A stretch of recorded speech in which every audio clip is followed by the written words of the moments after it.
Alright guys, it's 2020.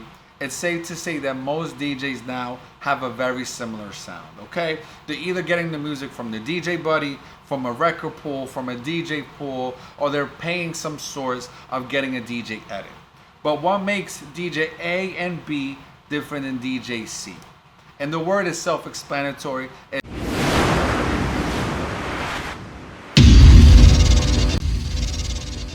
What's going on, guys? Welcome back to the channel. If you're new to the channel, I go by the name of DJ Cruze, and in this video I'm going to be sharing one of my tips and tricks that I be using when I'm DJing at private events or I'm DJing in clubs that make me different from other DJs. Before I get the video started, help me out, hit that big red button below. If you have any questions in regards to the content I'm going to be sharing, leave it in the comments. I'll try to get in contact with you as fast as possible. And today's going to be a good video, and you know why? I'm wearing one of my favorite hoodies. If you peep it out, it says we in the office, I'm in the office, and you're saying, yo Cruze, how did you come up with that slogan? Very simple. When I'm DJing in a DJ booth or I'm DJing a private event, my turntables, my controller, whatever I'm using, that's my equipment, and I treat it like I'm in a cubicle. Therefore, I'm in the office, and that's why when I'm DJing now, I'll be saying I'm in the office. But enough about me. Let's get right into the video, all right? Let's go. All right, guys, so let's be honest, right? We're in 2020, we stuck in COVID, right? You probably see this after COVID or whatever it may be, but most DJs have the similar sounds, okay?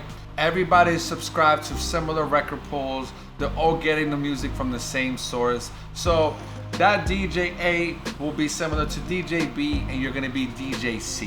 What makes you different is your creativity, your approach, your unorthodox approach. You can have a DJ like Rick Webb, you can have a DJ like DJ Bar have the same exact edit.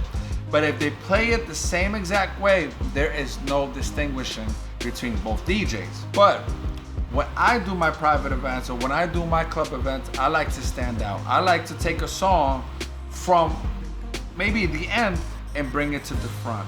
Or maybe have the song from the beginning and take it to the end. And in this video, I'm gonna explain to you two songs that I personally use in the clubs that actually make me stand out so much more.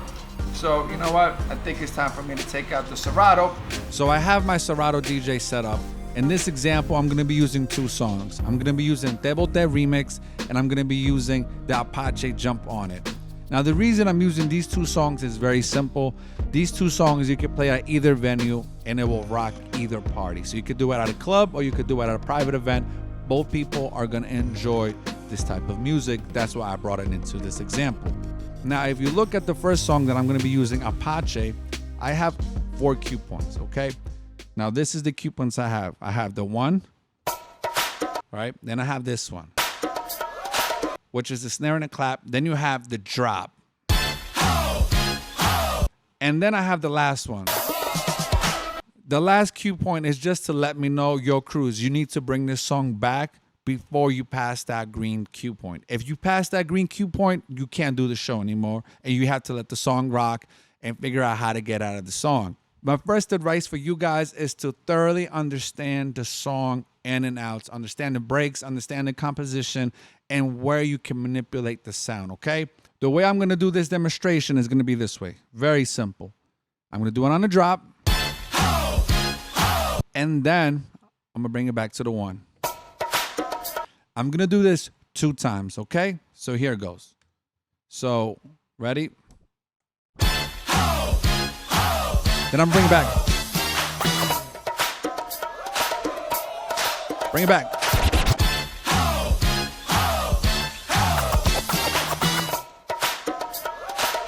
One more time.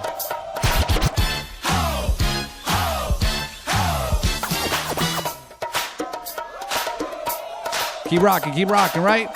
At this point, I can do whatever I want. And the reason I created this routine is very simple. This song is very popular. And when people are having a good time, they're going to be dancing to this. But now, what about the people that are sitting down? If you bring this back, you're increasing the chances of people coming out to dance. And as soon as you do that, you already got them hooked, because now you're not just an iPad, you're not a Spotify or Apple Music. You are an actual entertainer because you have a routine. Just like DJ Jazzy Jeff has that Peter Piper set, you know what I'm saying? that's exactly what you're doing. You're creating something new that's already there. And that's why I do certain things, because of this reason. It's all in form of entertainment. Now let's go on to the next song. Now we're going to work on Te Bote Remix. I have 3 cue points for this song. 1, because the song is too long. Look, it's 7 minutes long.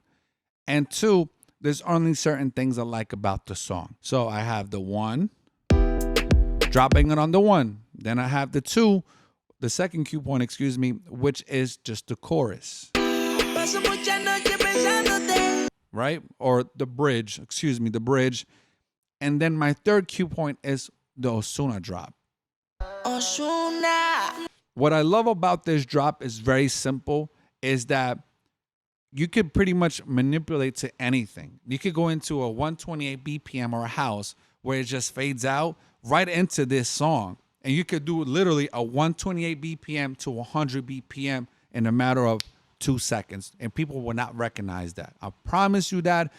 Again, this is just an example of certain things you could do to change your whole flavor, add some different sazon or adobo onto your stuff. Know what I'm saying? Now, what I'm going to do in this example, I'm going to do the third cue point where Ozuna drops his verse, and I'm going to bring it back to the hook or the bridge. All right, so it's going to sound something like this. I'm going to do it 2 times. Ready? Ozuna, de mi vida te boté. Paso muchas noches pensándote. Paso muchas noches pensándote. Here's Ozuna. Ozuna, de mi vida te boté. Paso muchas noches pensándote. Paso muchas noches pensándote. Paso muchas noches pensándote. Paso muchas noches pensándote. Ozuna, de mi vida te boté. Paso muchas noches pensándote. Yo no sé ni cómo ni cuándo fue. All right, and that's it. Basically, the reason I do that is because Ozuna has such an iconic voice to this song that as soon as you drop that, people are going to know what's up. They'll be like, oh, damn, that's my song. Let's go dance to it. Now, there's different songs where you're going to be like, yo, Cruze, I can't do that. And I'll give you an example. Usher, yeah, is one of those songs you have to drop it on the 1. I get that, right? Then you have In the Club by 50 Cent. Another song you have to drop it on the 1 because that song is so iconic that as soon as you hear it, you know who's singing it, right? Everything is up for discretion, though, because I'm sure that you could go back to that song In the Club or Usher, yeah, and you can find a way you can tweak it. Again, you have the tools, we have the resources, use them. And I'm sure you could come up with something even better than what I have, but this is just for demonstration purposes, and this is what is giving you that flair. All right, guys, that pretty much wraps up today's video. I hope you enjoyed this video. I hope you learned something from this video. If you have any questions in regards to this topic, just leave it in the comments below. I'll try to get in contact with you as fast as possible. You can also hit me up on the socials. I'll try to reply as quick as I can. And last but not least, help me out. Help me get 5,000 subscribers on YouTube. If you want more videos in regards to like the wordplay, hit me up. I'll definitely would love to sit down and give you guys more detail. And we can even probably do a live stream where you guys get like, yo, Cruze, what about if you had this song? How would you do it? I'll be more than happy to do it online. Just let me know, guys. With that, your boy's signing out. Take care. Peace.